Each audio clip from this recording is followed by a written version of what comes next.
So you were just kind of in a coma, like in a They sleep put induced they state at put that point? they put me right in a coma right when I got there because what happens when you have this kind of high surface area burn, your body swells Right. like crazy. I have pictures and I always kind of make jokes that I look like the Michelin Man. So you Right. just look like a pump is hooked up to you and you're inflated. Yeah. What happened in my case was I completely lost a pulse in my entire arm, both arms. Wow. So first thing that happened was they just said, let's put him right in the coma because they had to get my parents to sign a consent that I might lose my arms. And our only Hail Mary was they did, I think it's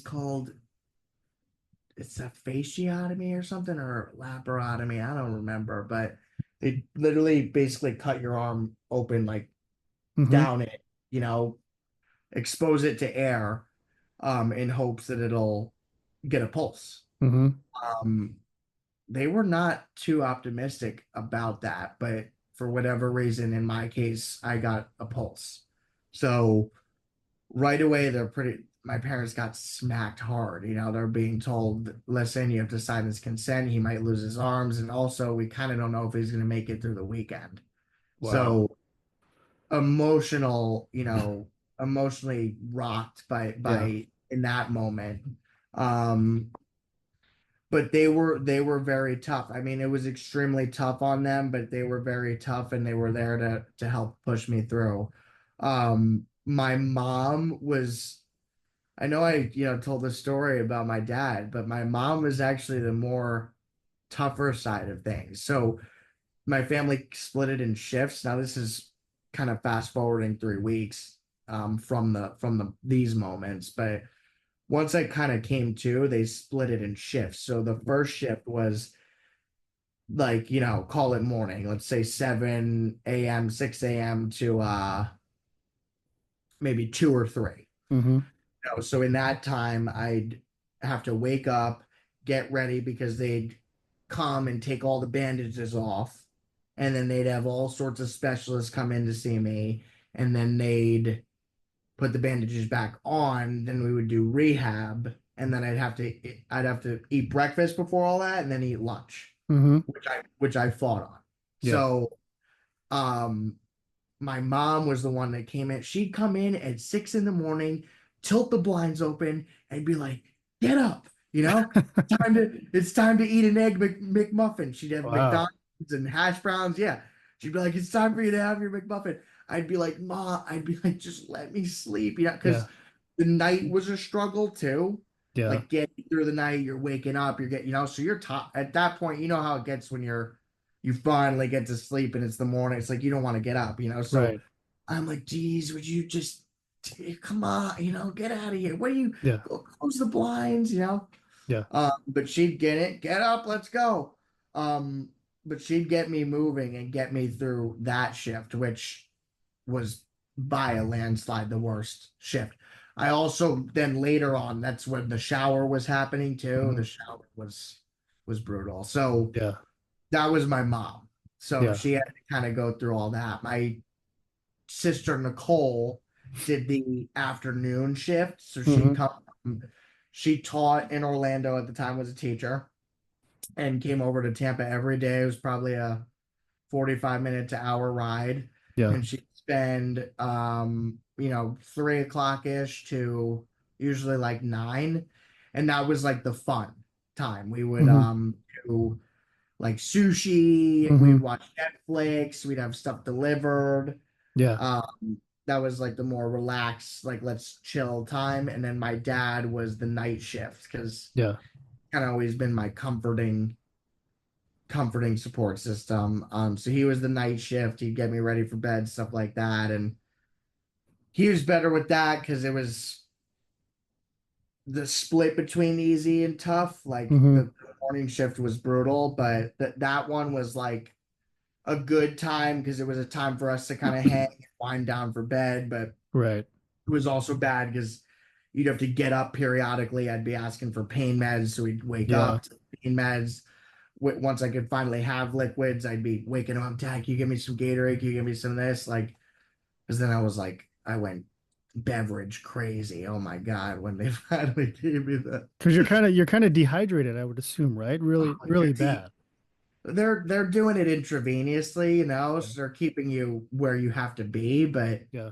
I mean, yeah, just the feeling I can't it's just so hard to describe, but like the feeling once I could have flavors back in my mouth again was Yeah. like at first they put me on split thickness beverages because I'd go in for these swallow tests, and that was another horrible thing because I could see this reflection where I could see my esophagus, and when I was doing these tests I'd like basically watch myself fail these Wow. tests.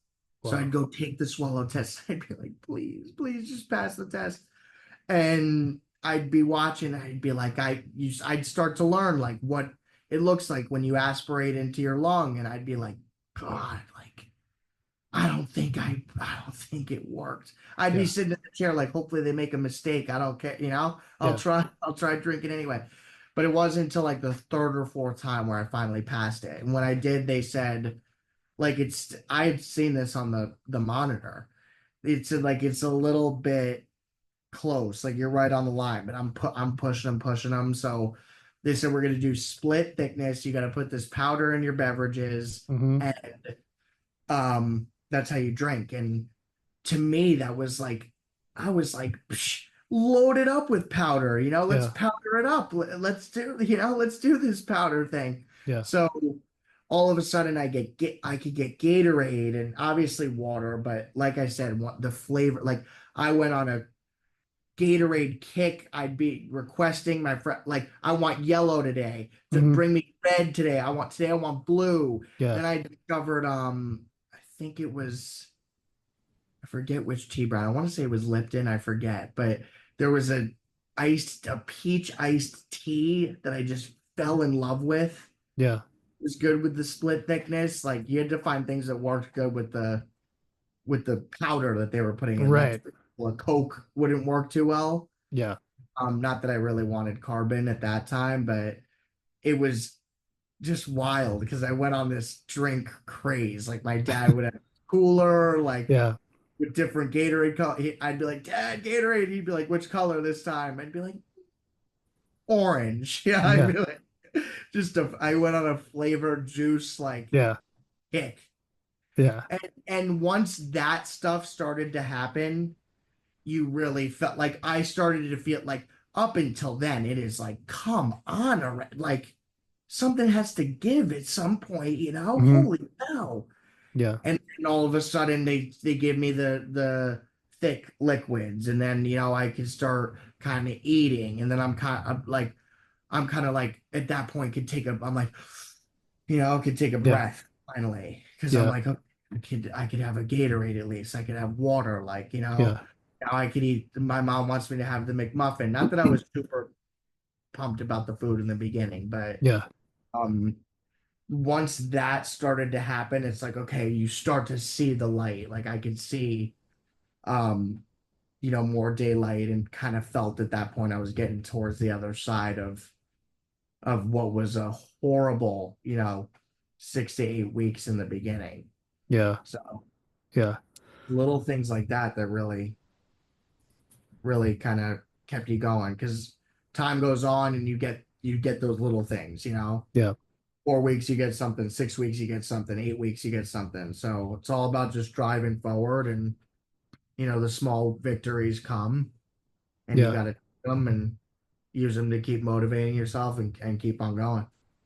Let's talk about budget blinds and how this mindset applies to your business there. Let's talk about what budget blind does, and how you've taken the lessons you've learned through that in leadership and applied it to the business now.